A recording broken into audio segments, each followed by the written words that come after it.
toujours, c'est que tu te refroidisses. Cette alliance avec Dieu, de toujours rechercher sa présence, appeler le sacrifice de Jésus à la croix parce qu'il n'est pas mort pour rien. Pour tout peuple, pour toute personne, de tout âge, de toute nation, de toute tribu. C'est allumer un feu dans ta vie pour que tu cherches la présence de Dieu. Les deux de Dieu ne pourront jamais la satisfaire. Mais la présence de Dieu va faire de toi l'homme ou la femme le plus heureux de la terre. Parce que il y a une chose que le diable attendra toujours, c'est que tu te refroidisses. Cette alliance avec Dieu, de toujours rechercher sa présence, appeler le sacrifice de Jésus à la croix parce qu'il n'est pas mort pour rien. Pour tout peuple, pour toute personne, de tout âge, de toute nation, de toute tribu. C'est allumer un feu dans ta vie pour que tu cherches la présence de Dieu. Les deux de Dieu ne pourront jamais la satisfaire. Mais la présence de Dieu va faire de toi l'homme ou la femme le plus heureux de la terre.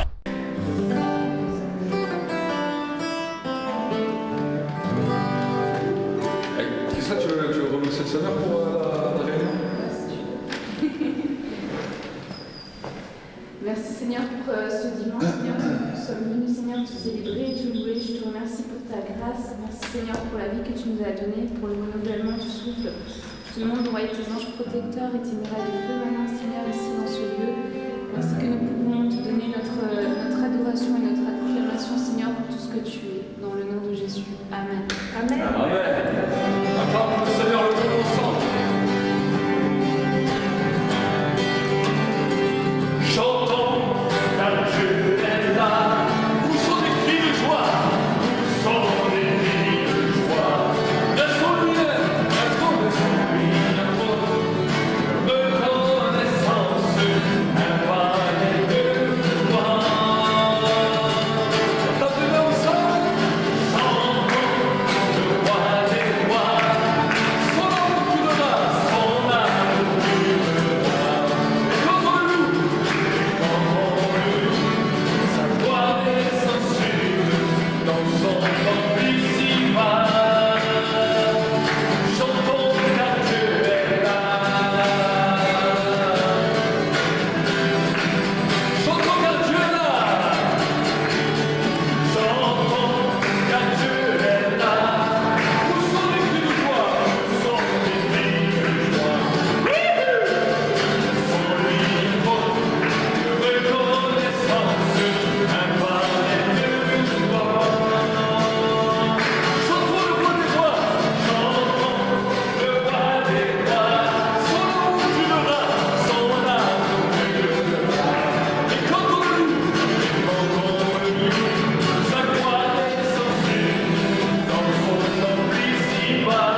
Amen.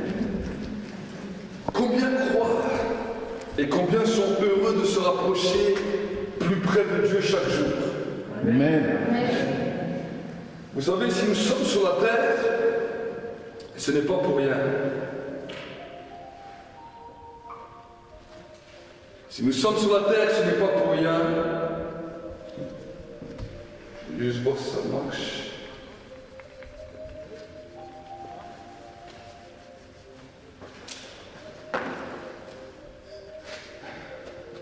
Voilà. Fermons nos yeux pendant un instant.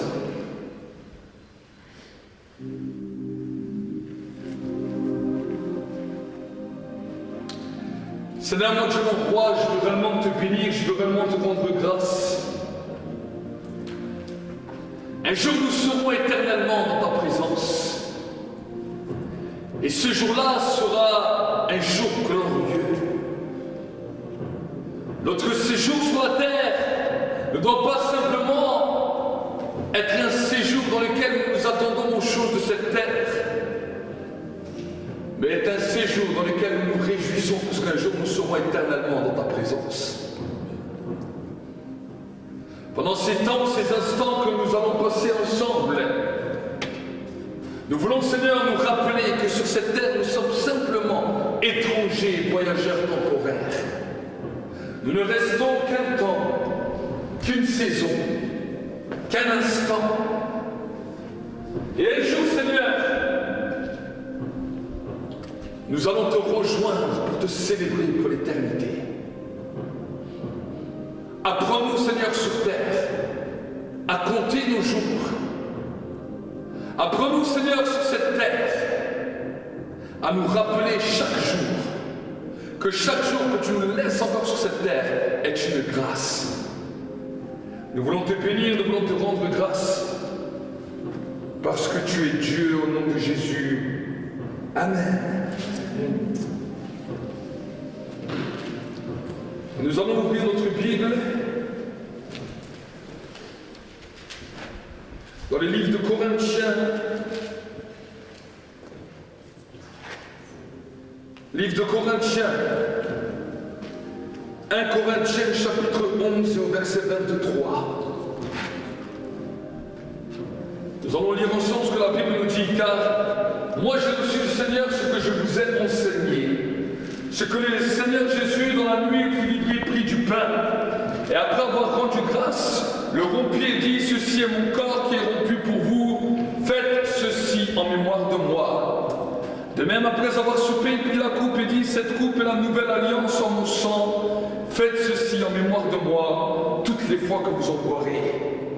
Car toutes les fois que vous mangez ce pain et que vous buvez cette coupe, vous annoncez la mort du Seigneur jusqu'à ce qu'il vienne. C'est pourquoi celui qui mangera du pain et boira la coupe du Seigneur indignement sera coupable envers le corps et le sang du Seigneur. Que chacun donc s'examine soi-même et qu'ainsi il mange du pain et boive de la coupe. Car celui qui mange et boit sans discerner le corps du Seigneur mange et boit un jugement contre lui-même.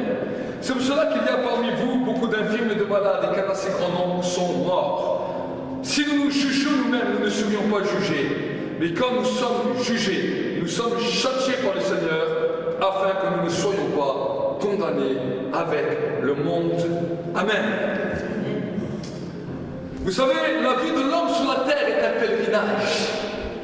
Nous ne sommes que sur la terre pendant un instant, pendant un temps, pendant une saison. Et ce que la Bible nous enseigne, c'est que chaque jour, nous devons apprendre à compter nos jours. On peut compter nos années. Chaque année, on fête notre anniversaire. C'est extraordinaire. On prend chaque année un an de plus. Mais je veux vous dire qu'une année est composée de 365 jours. Et la Bible nous demande de ne pas simplement compter les années. L'anniversaire, c'est extraordinaire. Nous célébrons le jour où nous sommes nés sur cette terre. Mais la parole de Dieu nous demande d'apprendre à compter nos jours. Si nous réalisons que chaque année, nous avons passé un cap de 365 jours, Et que pendant ces 365 jours, nous n'avons manqué de rien. Pendant ces 365 jours, nous étions vêtus.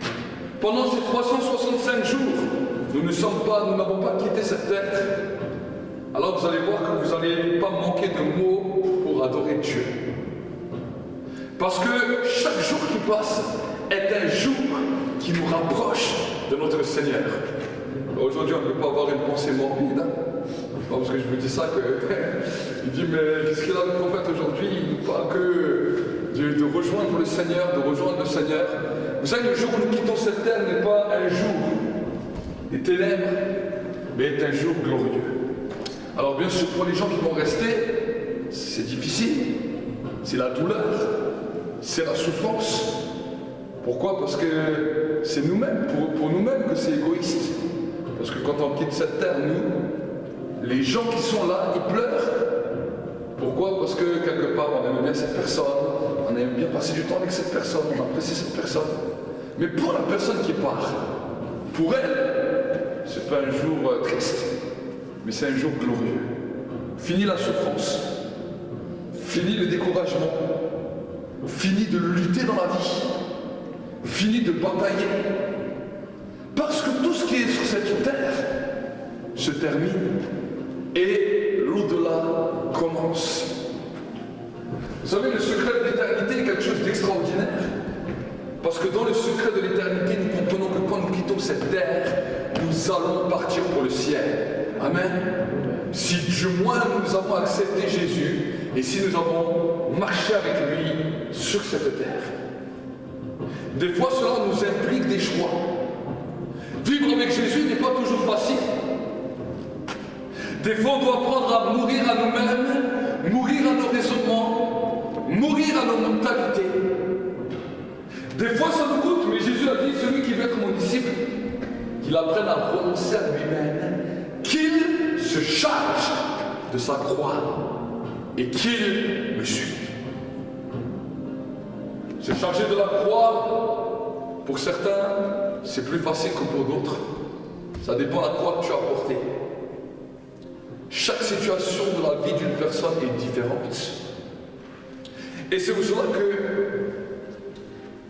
et là peut-être j'aimerais m'adresser aux plus jeunes, la Bible nous dit la chose suivante: quand tu es jeune, accepte l'enseignement, accepte l'éducation, parce que quand tu seras plus vieux, tu ne le regretteras pas. Des fois, nous avons pu passer par des situations difficiles, parce que par manque de connaissances, peut-être quand nous étions plus jeunes, on ne connaissait pas toutes les règles et nous avons fait des erreurs. Mais si vous êtes là et si vous êtes jeune, quand vous comprenez l'enseignement du Seigneur et les choses que la Bible nous recommande, quand tu seras vieux, tu seras heureux. Parce que ça t'aura évité beaucoup de problèmes, beaucoup de situations terribles qui sont sur la terre. Alors, c'est pas perdu pour les autres. La croix est peut-être plus lourde. Parce qu'en fonction de nos choix et en fonction de certaines situations qui se sont produites dans nos vies, la croix pour suivre Christ est plus lourde. Dieu n'est pas injuste. Mais des fois, les situations qu'on a prises ou les choix, les décisions que nous avons pu prendre, ont fait que des fois les situations sont plus dures. Mais j'aimerais vous dire que même si peut-être les situations sont plus dures, si vous persévérez jusqu'au bout, vous aurez une grande récompense dans le ciel. Amen. Dieu n'est pas injuste pour se souvenir de tous les efforts que vous avez faits en sa faveur. Au ciel, nous aurons des surprises extraordinaires parce que Dieu est celui qui récompense. Et c'est pour cela que quand nous servons le Seigneur, et ce que j'aimerais vous encourager aussi à faire, c'est de servir le Seigneur avec cœur. Peu importe si les résultats sont grands ou sont petits. On ne sert pas Dieu pour simplement des résultats. Combien de personnes j'ai vues qui me disaient « Mais moi, je ne pourrais que servir Dieu si je rentre à temps plein dans le ministère. Je ne pourrais que servir Dieu si Dieu permet qu'il y a 100 personnes qui se convertissent. Je ne pourrais servir Dieu que si, quand je prie pour les malades, il y a des malades guéris. Beaucoup d'hommes mettent des conditions à Dieu. Certains diront, je ne pourrai que servir Dieu quand je serai riche. Dieu ne nous demande pas de conditions. Il dit qu'il m'aime me suivre. Et que celui qui veut me suivre, qu'il se charge de sa croix. Vous savez, Jésus, quand il est venu sur la terre, la croix était quelque chose de terrible. Quand on parle du calvaire, la Bible nous dit que la Sainte Seine est le souvenir de sa mort et de sa résurrection. Mais bien souvent, on ne sait pas ce que ça veut dire la mort de Christ. On le voit juste sur un crucifix ou sur une croix, et on se dit, oh, le pauvre. Mais quand vous le voyez sur la croix, ça c'était à la fin. C'était quand il est mort, quand il a agonisé. Mais quand nous regardons le chemin du calvaire, quand on nous parle du chemin de la croix, du chemin du calvaire, c'était quelque chose de terrible. Les foules qui étaient là, qui l'insultaient, qui lui crachaient dessus, qui se moquaient de lui. Il venait de subir devant tous 40 coups moins 1. J'aimerais vous dire que les Romains n'étaient pas tendres, ils n'ont pas pris un martinet pour les enfants. Ils ont pris un fouet. Et vous savez, le fouet des Romains était terrible parce qu'au bout du fouet du Romain, il y avait des petits clous. Et chaque coup de chaque lanière arrachait la chair. Pourquoi il mettait 40 coups moins 1? Parce que le 40e était mortel. Et chaque coup, la chair était arrachée. Le sang giclait. Et non seulement les gardiens étaient là en train de se moquer, à le frapper, une couronne d'épines sur la tête. Des foules et des foules qui se moquaient de lui. Les mêmes gens qu'il a bénis quelque temps auparavant. Les mêmes foules qu'il a nourries à travers les miracles des 5 pains et des 2 poissons. Les mêmes foules qui acclamaient, qui disaient Jésus, Hosanna au fils de David. Voici que cette même foule est en train de l'incendier, de lui cracher dessus, de le calomnier. Il y avait les coups, et ensuite, le chemin de croix, c'est qu'il devait prendre sa croix et marcher. Il venait d'être fouetté. Il était déjà en sang, une couronne d'épines sur la tête. Et il a marché encore avec la croix jusqu'au mont de Golgotha, jusqu'au mont du Calvaire. Je ne sais pas si vous vous imaginez qu'est-ce que ça a dû être comme endurance. Mais ça, il l'a fait pour que toi et moi, nous puissions marcher toute la vie sur terre. Alors la croix que nous avons apportée, des fois elle aura un temps, pour certains 50 ans, pour certains 80 ans, pour certains 100 ans, pour certains 50 ans, 40 ans. On ne sait pas combien de temps on doit porter cette croix. Mais cette croix que nous avons apportée, porte-la avec joie, parce que quelqu'un a souffert terriblement sur le chemin de la croix. Pourquoi je veux vous donner cette image aujourd'hui? Ce n'est pas une image dramatique, mais c'est bien souvent dans le christianisme, je crois qu'on a oublié les bases et on a oublié les valeurs. J'ai l'impression des fois que je suis devant des personnes qui réclament toujours les choses à Dieu, qui viennent des fois se plaindre et qui disent mais pourquoi j'ai prié, et pourquoi Dieu n'exauce pas, et pourquoi je vis tel problème, et pourquoi je vis cette situation, et pourquoi je passe par là. J'aimerais vous dire que le chemin de la vie de l'homme n'est pas toujours facile, mais le chemin du chrétien implique que des fois nous devons porter notre croix pour le suivre. Jésus, alors qu'il était en train d'aller sur le chemin du calvaire, mais c'est jamais plein. On voit à un moment donné, alors qu'il est là, sur ce chemin du calvaire, avec la croix, le sang qui coule, des crachats, des injures, toutes sortes de choses. À un moment donné, il y avait des femmes qui étaient là, des femmes de Jérusalem qui pleuraient. Des femmes qui marchaient avec Jésus, qui l'aimaient profondément, qui ont commencé à pleurer sur lui. Et là, alors qu'il est dans cette agonie terrible, totale, la Bible nous raconte, il est en train de porter sa croix. Je ne sais pas si vous imaginez.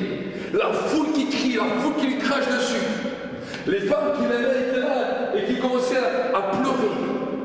Et Jésus qui les regarde, qui leur dit, filles de Jérusalem, ne pleurez pas sur moi, mais pleurez sur vous-même. Ne pleurez pas sur moi, mais pleurez sur vous-même. Quand nous commençons à voir que même dans cette situation, Jésus était encore là à encourager les gens. Jésus était encore là à dire aux gens de leur donner de l'espoir. Quand nous prenons part à ce repas, quand nous prenons part à cette Sainte Seine, prenons, mes frères et sœurs, un engagement. De dire, Seigneur, peu importe le chemin, comment qu'il sera, peu importe, des fois la dureté de la vie, je veux prendre cet engagement de rester ferme jusqu'à la fin. Amen. Amen. Ne prenons pas ce repas à la légère, mais apprenons à discerner que Jésus est mort et qu'il est ressuscité, qu'il a souffert sur la terre, afin que nous puissions avoir la vie, et la vie en abondance. Amen. Alors si on peut peut-être partager ce repas. Qui c'est qui peut le rouler? Qui c'est qui peut le lire? Manassé, viens.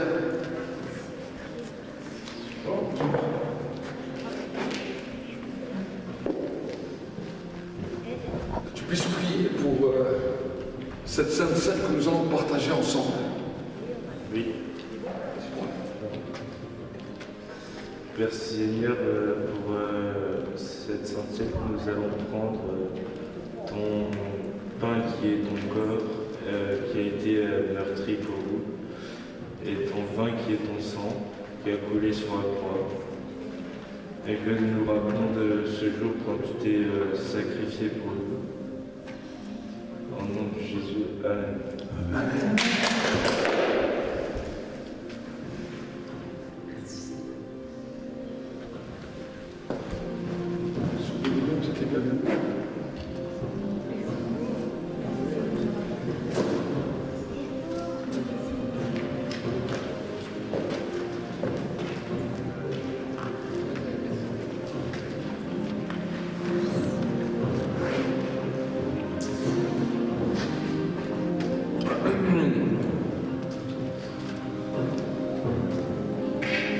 Alors que tu prends part à cette Sainte Seine,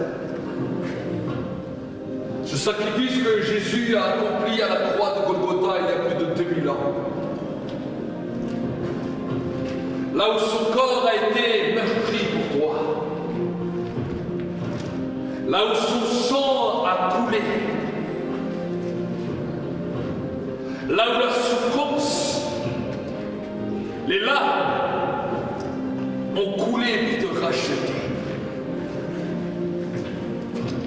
Aujourd'hui, c'est un jour glorieux où nous pouvons célébrer sa mort et sa résurrection.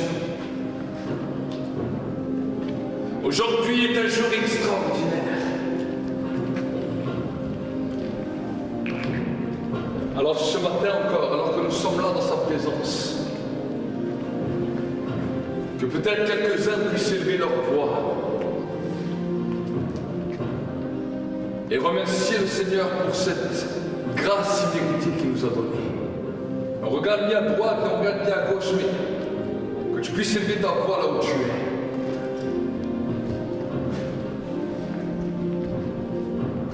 Merci Seigneur pour cette vie que tu nous as rachetée, Seigneur. Merci pour ta présence chaque jour dans nos vies, Seigneur, pour ce sacrifice que tu as fait, Seigneur.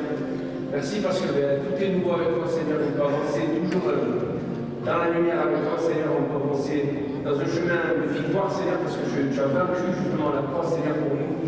Et tu nous as fait ce chemin, Seigneur, où on va porter notre foi. Et merci parce que tu as dit que ton fardeau il était doux et léger, Seigneur. Merci parce que cette vie à laquelle tu nous as appelés, Seigneur, elle est bien meilleure que celle d'avant, Seigneur. C'est une vie à laquelle on expérimente vraiment la joie, la vraie joie, Seigneur, la vraie paix. Et chaque jour, Seigneur, c'est bon d'être avec toi, Seigneur. C'est bon de marcher avec toi. Même si des fois c'est dur, Seigneur, on sait que tu es toujours là. Et que par ce sacrifice, Seigneur, tu nous aides toujours, tu nous amènes toujours dans tes voies qui sont les meilleures, Seigneur. Amen. Amen, amen. Merci Seigneur parce que tu m'as permis d'être maman. Et je voudrais te dire que même si je l'ai reçu par prophétie, sache une seule chose, c'est que je l'aime. Je t'aime plus que tout, même plus fort que lui. Et je ne regrette pas ta rencontre, Seigneur, même si tu fais en sorte que j'ai des chemins tortueux, Seigneur, quelquefois. C'est pas grave, même si tu me mets à l'épreuve, Seigneur, quelquefois, sache une chose, c'est que au final, je sais que j'aurai la victoire avec tout ça, mon Seigneur, parce que tu connais toutes choses, Seigneur. C'est toi qui nous as formés avant le ventre de notre mère, Seigneur. C'est toi qui nous as formés pour redresser les chemins tortueux, Seigneur. C'est toi qui fais toutes choses pour voir, même quand on est dans l'épreuve, Seigneur, tu fais en sorte pour voir si on tiendra encore à toi. Aujourd'hui, je suis éprouvée, Seigneur, et je tiens encore à toi parce que je t'aime et je veux te suivre et je veux pouvoir aller au paradis avec toi. Je veux que tu fasses de moi la copie conforme que tu veux que je sois au paradis, Seigneur. Parce que je veux être, Seigneur, uniquement la copie conforme que tu veux que je sois au paradis, Seigneur. Dans le nom de Jésus-Christ, je te remercie pour toutes ces choses. Quand tu m'as sorti de la boue, Seigneur, quand j'étais dans les ténèbres, Seigneur, tu m'as sorti de la boue, Seigneur, et je ne peux que te remercier, même si la vie est dure, Seigneur. Mais avec toi, elle devient belle, elle devient pleine de grâce. Et je te remercie. Merci, Seigneur. Merci, merci, merci, mon roi, mon Seigneur, mon Jésus. Amen. Amen.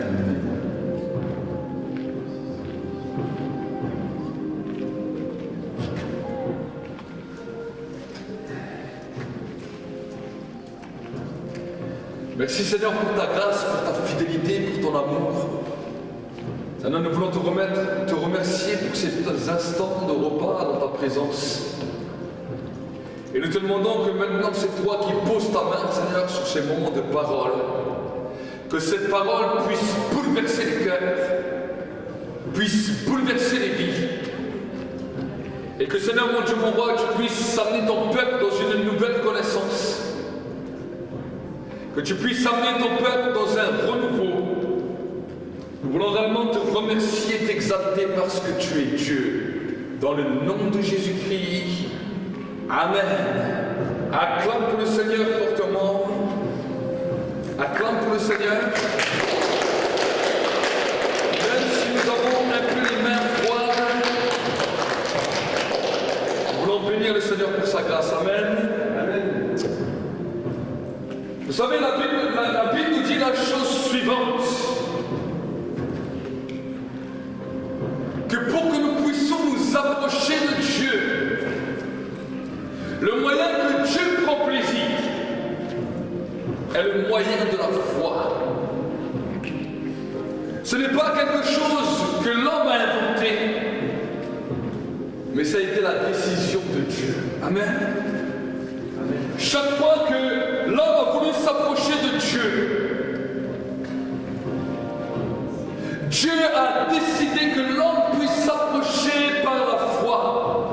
Abraham était le père de la foi. Jusqu'à avant Abraham, Dieu a essayé de sauver l'homme par sa justice. Mais quand il a commencé à regarder les êtres humains sur la terre, la Bible nous dit la chose suivante, que Dieu n'a trouvé aucun homme qui était juste sur la terre, parce que son cœur était tortueux et pécheur par-dessus tout. La Bible nous dit que le cœur de l'homme est tortueux et pécheur, et que tous sont péchés, et que tous sont privés de la gloire.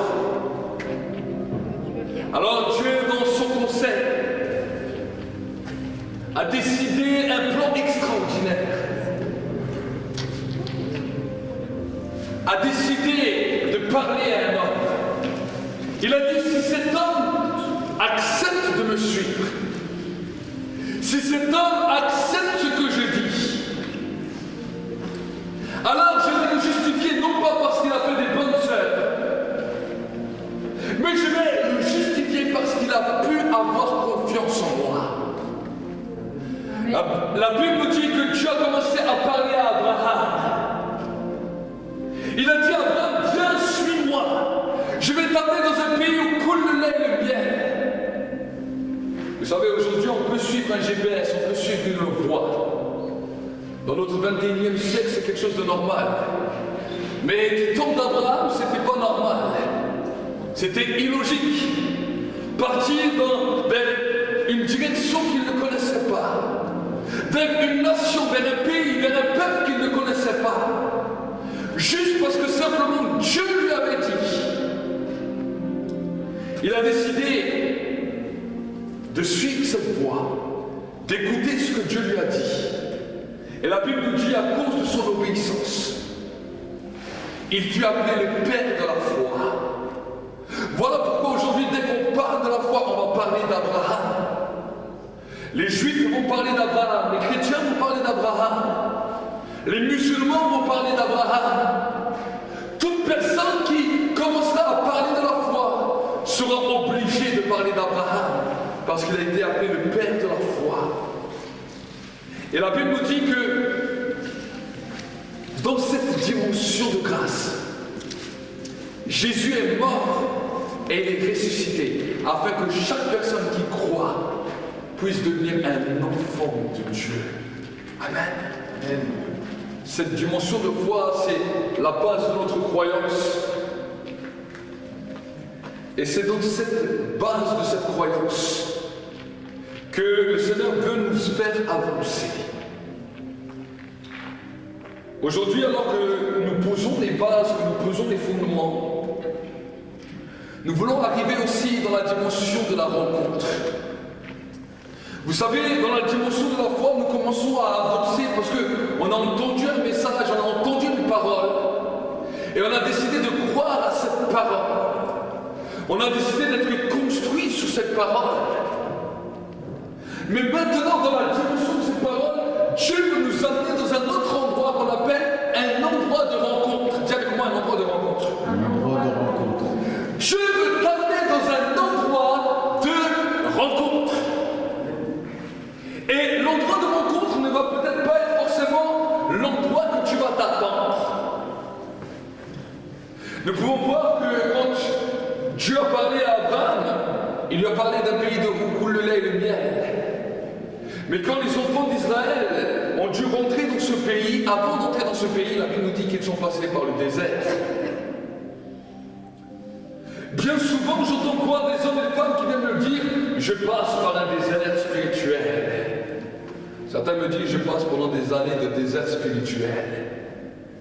Alors j'ai dit, quand j'entends ça, je dis souvent « Mais c'est extraordinaire ».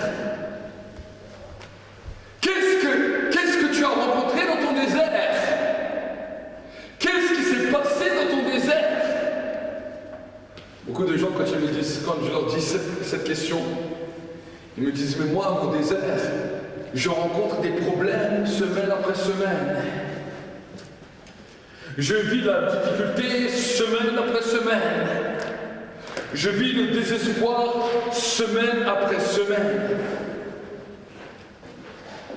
Alors j'aimerais vous dire, vos problèmes, vos désespoirs ne sont pas le désert. Parce que la Bible nous dit que le peuple d'Israël était sous les coups en Égypte. Et alors qu'il était sous les coups en Égypte, il n'était pas encore en chemin vers le pays promis. En chemin vers le pays où coule le lait et le miel. En Égypte, le peuple mangeait Mais le peuple était en esclavage. Ce sont des fois l'esclavage de nos problèmes, de nos difficultés, de nos situations qui sont autour de nous. Mais ça ne s'appelle pas un désert. On appelle cela la réalité. Dans la vie de tous les jours, nous pouvons voir que l'homme souffre. Et quand nous nous convertissons, ce que nous n'avons pas compris, c'est que Dieu veut venir bouleverser et changer notre vie. Simplement voir les situations et les problèmes, ce n'est pas cela le désert. Cela te ramène à une réalité. Et à un moment donné, alors que tu commences à regarder ta vie, tu vois les problèmes, tu vois les difficultés. Je me souviens quand je me suis converti, c'est là où j'ai pris conscience de tous mes réels problèmes. Avant ma conversion, j'essayais de noyer mes problèmes par l'alcool, par les fêtes, par les amis, par la rigolade. Mais je ne voyais pas la réalité en face. Mais quand nous nous convertissons, on a l'impression que tout d'un coup, tu vois tout. Amen. Et là, les gens viennent souvent me voir et me disent, mais j'ai vu des problèmes, j'ai vu dans mes déserts. Tu ne vis pas dans un désert. Dieu t'a simplement mis des lunettes pour te montrer la réalité de ta vie. Et la réalité de ta souffrance. Avant que tu étais chrétien, tu vivais les mêmes choses, seulement tu ne les voyais pas. Tu étais tellement accaparé, peut-être par toutes sortes de raisonnements, de mentalités, que finalement tu ne voyais pas réellement les choses que tu étais en train de vivre. Et quand nous commençons à emprunter ce chemin, que nous sommes dans cette réalité, c'est là où nous devons mettre notre foi en action. Nous voyons cette réalité, Seigneur. Je reconnais cette réalité. Et maintenant, à cause de la foi que tu m'as donnée, je veux croire qu'il y a un avenir et une espérance pour que ces situations changent. Amen. Mais ça, ce n'est pas le désert. Ça, c'est la réalité du croyant. Maintenant, aujourd'hui, ce matin, nous allons parler de ce que c'est réellement le désert. Le désert est un endroit extraordinaire, où il fait plus 40 à plus 50 la journée, et moins 40 la nuit. Un désert est un endroit où il n'y a rien qui pousse. Les seuls animaux que tu peux rencontrer, c'est les serpents, les scorpions, des fois des animaux sauvages. Et peut-être quand tu vas entendre ça, tu vas te dire, mais le prophète il est fou, il dit que le désert est un endroit extraordinaire. Et pourtant quand il nous décrit le désert, on a l'impression que c'est terrible. Oui. Parce que le lieu du désert sera toujours un temps où tu vas rencontrer Dieu. La Bible nous dit que c'est au mont Sinaï, dans le désert, que Moïse a rencontré le buisson ardent. La Bible nous dira que quand les enfants d'Israël sont sortis de l'esclavage, sont sortis de leurs problèmes, Dieu leur a envoyé Moïse. Et à travers Moïse, il a commencé à tirer la foi du peuple. Le peuple a commencé à espérer un avenir et une espérance. Le peuple a commencé à comprendre que Moïse avait été envoyé non seulement pour les libérer, mais pour leur redonner la valeur des pères. Mais curieusement, quand ils sont sortis de là, Moïse ne les a pas tout de suite amenés à Canaan. La Bible nous dit que Moïse les a amenés dans le désert. Regardez ce que la Bible nous dira dans le livre de Deutéronome, au chapitre 8 et au verset 2. La Bible nous dira, souviens-toi de tout le chemin que l'Éternel ton Dieu t'a fait dans le désert, afin de t'humilier et de t'éprouver pour savoir quelles étaient les dispositions de ton cœur et si tu garderais ou non ces commandements. Deutéronome 8, verset 2. Quand Dieu a parlé à Moïse, il a dit, prends ce peuple et amène-les dans le désert afin que je puisse éprouver ce qu'il y a dans leur cœur. savez, quelque chose m'étonne. Les enfants d'Israël dans le désert ont pu voir Dieu face à face. Ils ont pu voir le feu. Ils ont pu voir la nuée. Ils ont pu entendre la voix de Dieu. Chose que dans le pays promis, seuls les sacrificateurs pouvaient faire. Dans le pays promis, c'était juste au temple. Autrement, le peuple n'entendait pas Dieu. Mais dans le désert, Dieu s'est révélé à eux et Dieu leur a parlé. Alors bien sûr, le peuple n'a pas supporté la voix de Dieu, parce que la voix de Dieu n'est pas toujours facile à entendre. Mais le désert était un lieu de rencontre où Dieu voulait se révéler, où Dieu voulait montrer qui il était. Et là où Dieu voulait commencer à révéler son cœur au peuple. Souvent, nous avons une mauvaise image du désert. On croit que simplement nos problèmes, nos difficultés sont les déserts. Non! Tes problèmes, tes difficultés ne sont pas le désert, mais tes problèmes et tes difficultés sont simplement une réalité. Et quand tu es face à cette réalité est là pour te pousser à commencer à manifester la réelle foi. Et chaque fois que nous continuons à avancer, chaque fois que nous continuons à grandir, alors nous sommes amenés dans une dimension où notre foi va commencer à se manifester, où notre foi va commencer à s'établir. Et notre foi va commencer, vous savez, c'est comme un muscle. Quand tu vas dans la salle de sport, pour que tes muscles puissent commencer à grossir, il faut les travailler.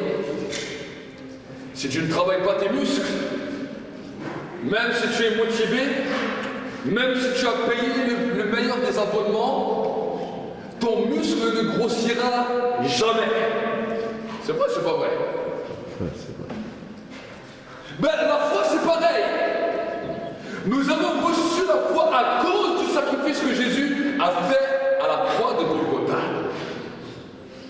Mais si des fois nous sommes devant nos problèmes, devant nos difficultés, et que nous ne mettons jamais notre foi en pratique, ça revient pareil que l'homme qui est allé à la salle de sport, qui a payé un abonnement, et qui croit que parce qu'il a payé un abonnement, son muscle va grossir tout seul.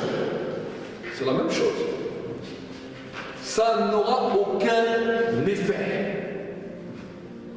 La foi a de l'effet quand nous commençons à la pratiquer et quand nous commençons à la mettre en pratique. Vous savez, la Bible nous dit, voici les signes, voici les miracles. C'est Jésus lui-même qui nous dira cela, qui accompagneront ceux qui auront cru. Quand vous commencez à lire les signes et les miracles dans le livre de Marc 16, vous voyez, voici comme mon nom, vous chasserez des démons, vous imposerez les mains aux malades et les malades guériront, vous parlerez de nouvelles langues, vous marcherez sur les serpents, sur les scorpions et sur toute la puissance de l'ennemi. Et rien ne pourra vous nuire. Il a dit, voici les signes, les miracles qui accompagnent ceux qui auront cru, ceux qui mettront leur foi en action. Mes amis, nous sommes dans un temps où les hommes laissent la foi de côté.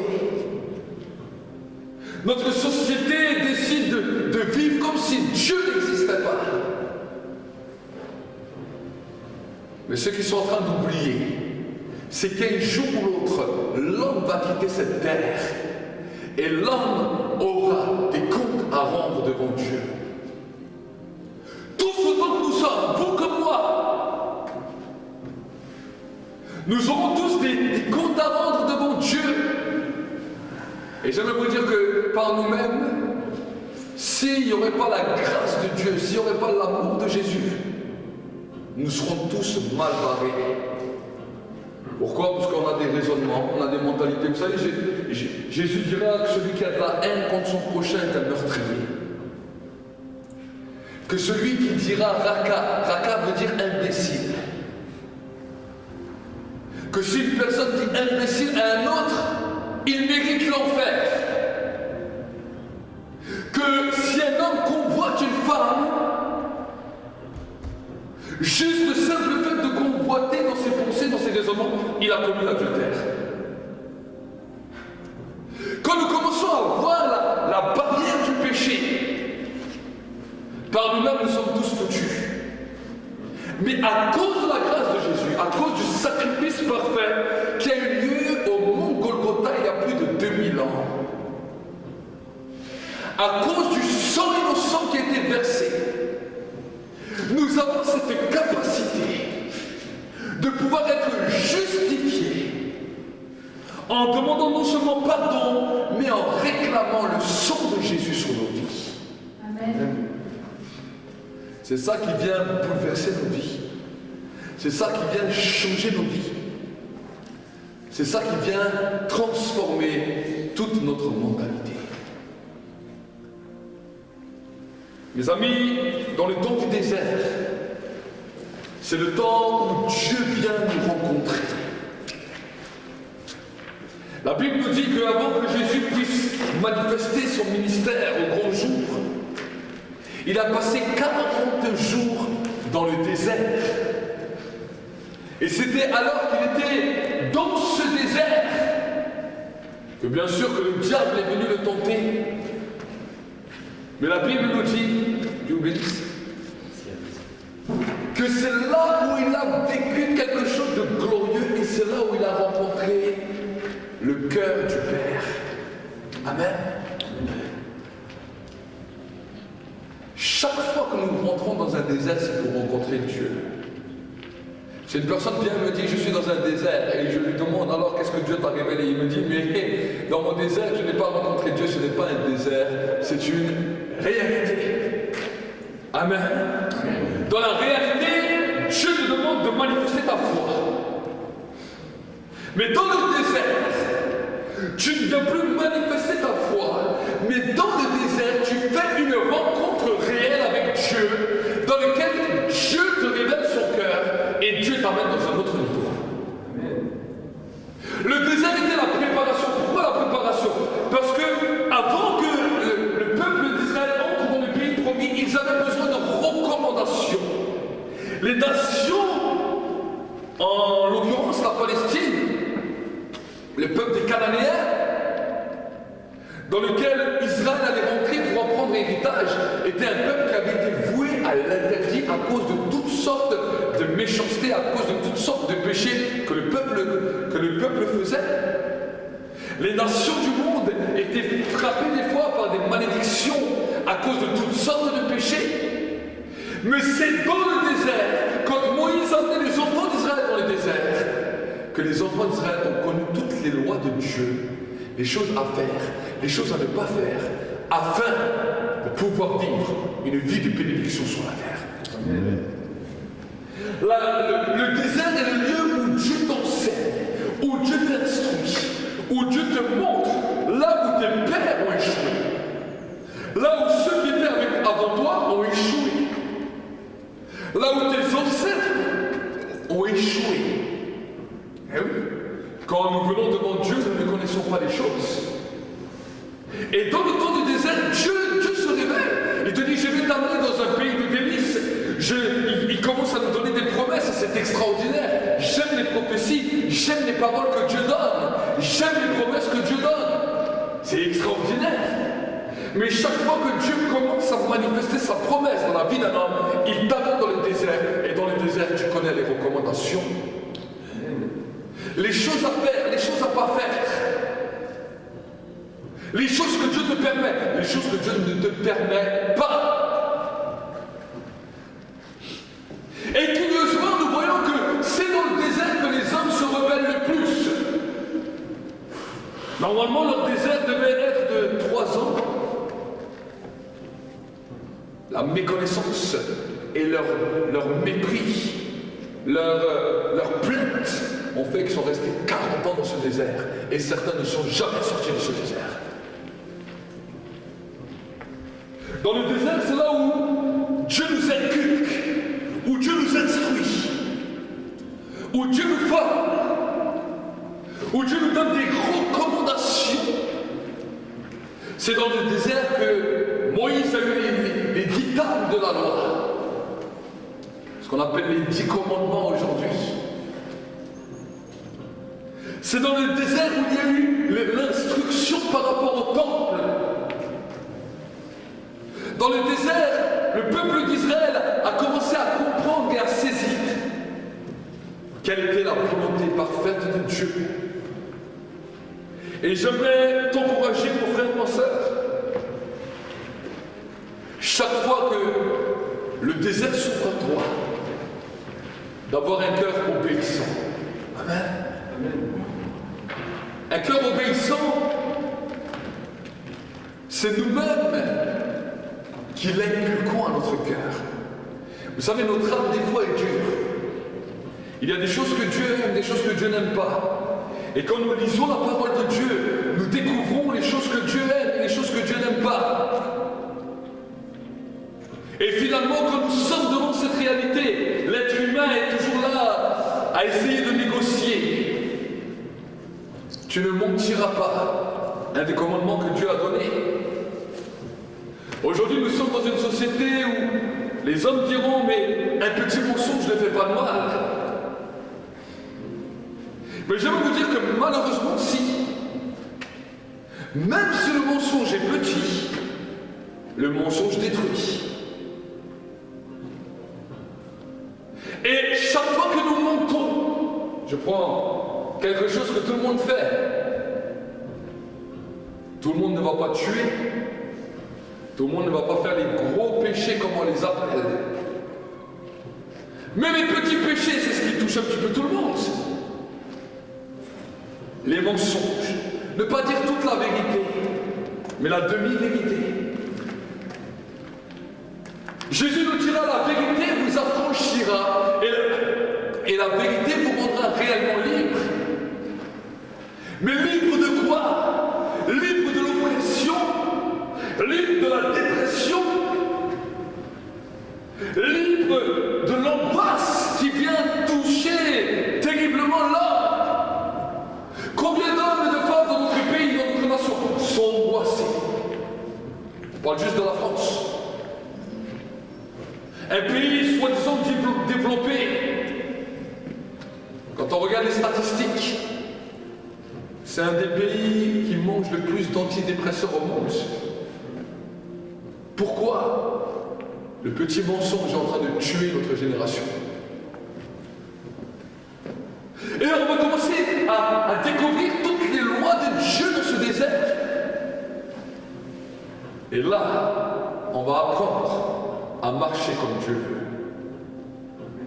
Le chemin de la foi ne nous soustrait pas à la loi que Dieu lui-même va nous donner et nous instruire dans le désert, aux recommandations que Dieu lui-même va nous donner. Et quand nous commençons à découvrir cette facette de Dieu, nous voyons que le Dieu de l'ancienne alliance et le Dieu de la nouvelle alliance, c'est exactement le même. Qui n'a pas changé? L'homme change, mais Dieu ne change pas.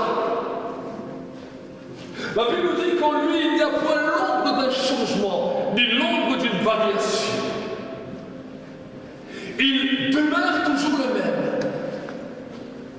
Et dans sa grâce, il va nous amener à grandir dans sa présence. Amen. C'est ça le désert. Ne laisse plus jamais quelqu'un qui vient te dire que je passe un désert et qui te dit juste les problèmes de sa vie. Tu vas lui dire c'est pas un désert que tu passes, c'est la réalité. Et Dieu te montre cette réalité pour que tu mettes ta foi en action. Donc il faut savoir te bouger quand tu vois la réalité. Parce que dans le désert, tu ne dois plus mettre ta foi en action. Mais tu dois apprendre à obéir aux choses que tu n'aimes pas obéir. Il y a plein de petites choses qu'on n'aime pas obéir.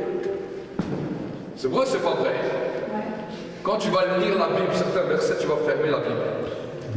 Tu vas dire, mais pourquoi maintenant Dieu me demande ça? Mais non, Dieu ne me demande pas ça. Mais non. Si tu es en train de vivre ça, c'est ça ton désert.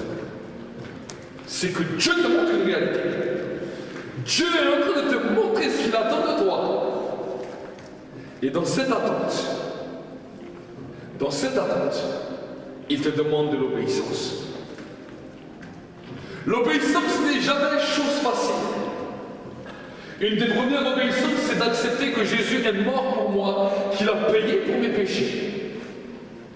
C'est une obéissance. C'est une première rencontre. C'est un premier désert dans lequel nous découvrons que toutes les bonnes choses que nous pouvons faire sur la terre ne nous rachètent pas. Ne nous rachètent pas de nos erreurs. Parce que nos erreurs et nos péchés sont tellement grands qu'aucune des bonnes actions que nous faisons ne pourra nous racheter. Mais par contre, reconnaître que je n'ai rien mérité, mais que tout m'a été donné, offert par grâce gratuitement, à cause du sacrifice de Jésus, de l'accepter dans son cœur et de dire merci à Dieu, de lui dire Seigneur, je te demande pardon pour mes péchés et je reconnais que Jésus est mort pour moi, qu'il a payé pour mes péchés. Alors c'est une obéissance. C'est un premier désert, un premier temps de rencontre. Et dans ce temps de rencontre, notre cœur est changé. Notre conscience qui jusqu'alors était bataillée,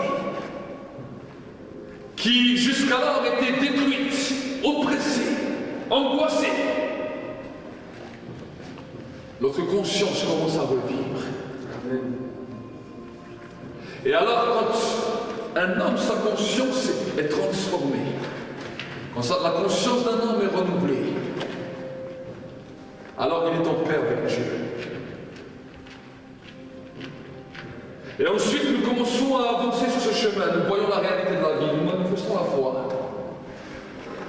Dieu va nous emmener dans un deuxième désert, où il va nous révéler qui il est. Et ensuite, quand ce temps d'obéissance et d'acceptation est arrivé, il t'amène dans un autre endroit, où tu arrives devant peut-être une autre réalité. Cette réalité, ce n'est peut-être pas la tienne, mais c'est la réalité des gens. Nous voyons que quand Jésus est sorti dans le désert, il est arrivé à Nazareth, Capernaum. Ce n'était plus ses problèmes, ses réalités à lui, mais c'était la réalité autour de lui.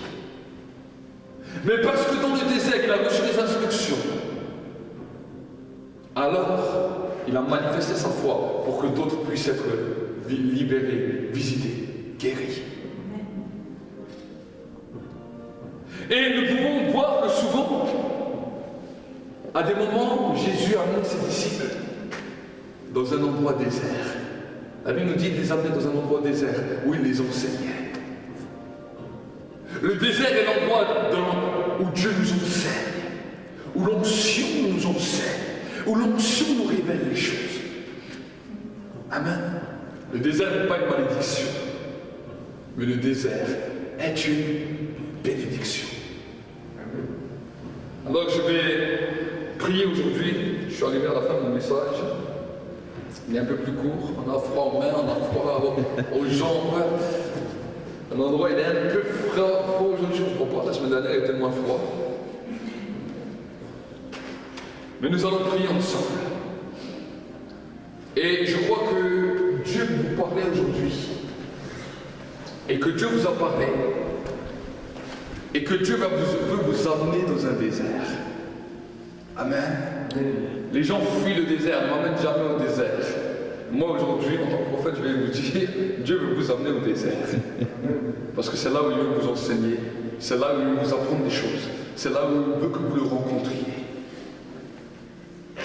La réalité de votre vie fait mal, oui, des fois la réalité de la vie fait mal. Les choses que nous voyons, quand nous sommes face à la réalité, ça fait mal. Là, nous avons une âme qui s'appelle la foi. Amen. Amen. Avec le nom de Jésus et la foi. Mais quand maintenant nous grandissons, nous avons besoin d'entrer dans le désert. Parce qu'il y a des recommandations pour demain. Il y a des recommandations pour cette année. Il y a des recommandations pour nos familles. Il y a des recommandations de bénédiction pour notre descendance. Il y a des recommandations où Dieu va nous enseigner. Et si tu ne veux jamais rentrer dans un désert, ben tu ne connaîtras jamais qu'est-ce qui peut bouleverser ta descendance, qu'est-ce qui peut bouleverser ta famille, qu'est-ce qui peut bouleverser ton pays, ta nation, ton peuple. Les gens prient, Seigneur, envoie-nous le réveil. Mais en tant que prophète, je dis, Seigneur, emmène-nous au désert. Amen. Amen. Parce que c'est dans le désert qu'on saura quelle est l'instruction pour diriger notre pays. Amen.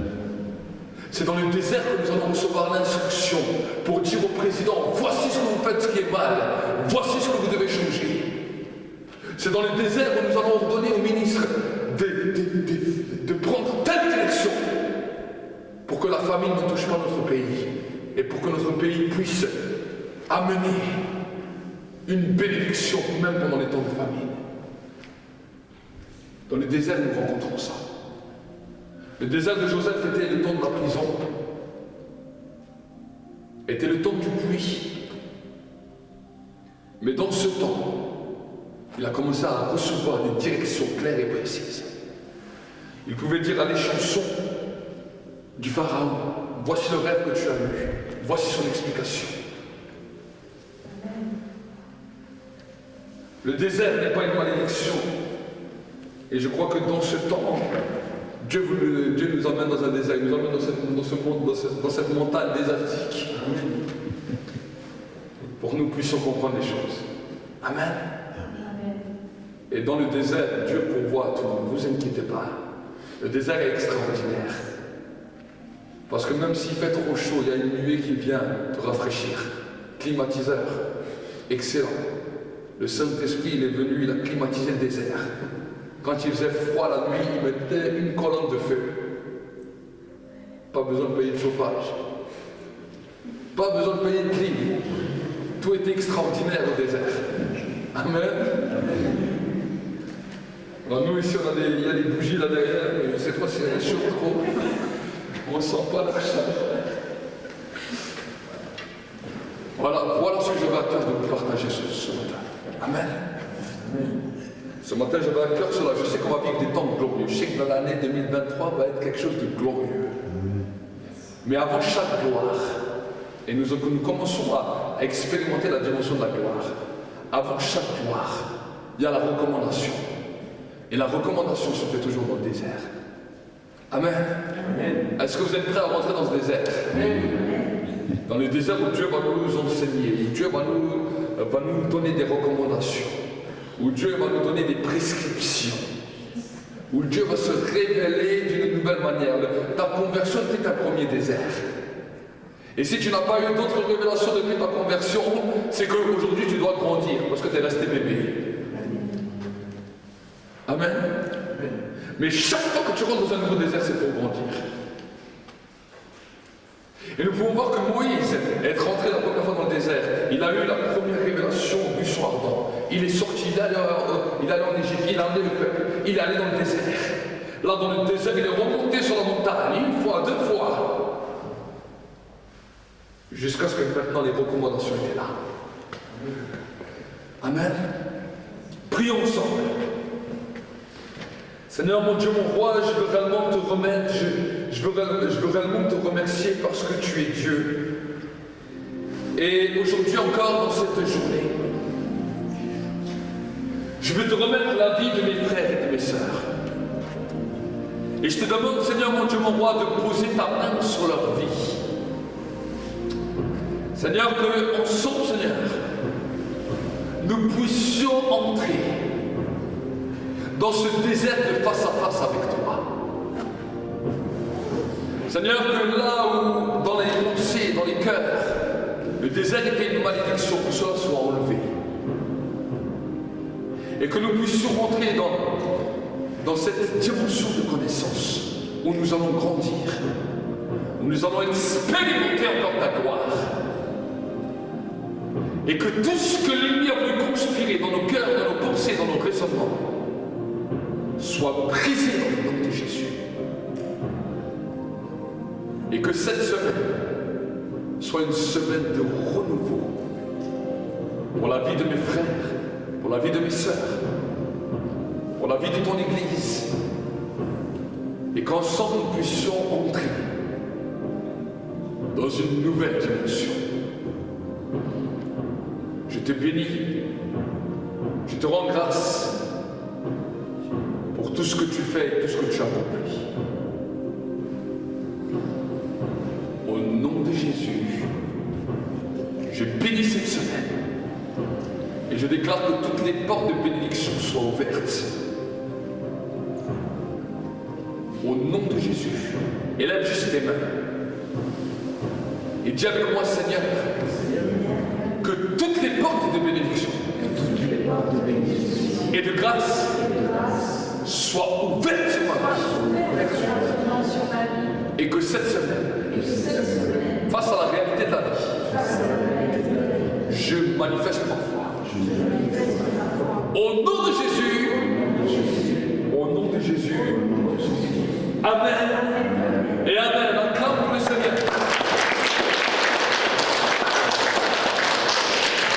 Acclame pour le Seigneur. Parce que il y a une chose que le diable attendra toujours, c'est que tu te refroidisses dans cette alliance avec Dieu, de toujours rechercher sa présence, appeler le sacrifice de Jésus à la croix parce qu'il n'est pas mort pour rien. Pour tout peuple, pour toute personne, de tout âge, de toute nation, de toute tribu. C'est allumer un feu dans ta vie pour que tu cherches la présence de Dieu. Les multitudes ne pourront jamais rassasier ton âme.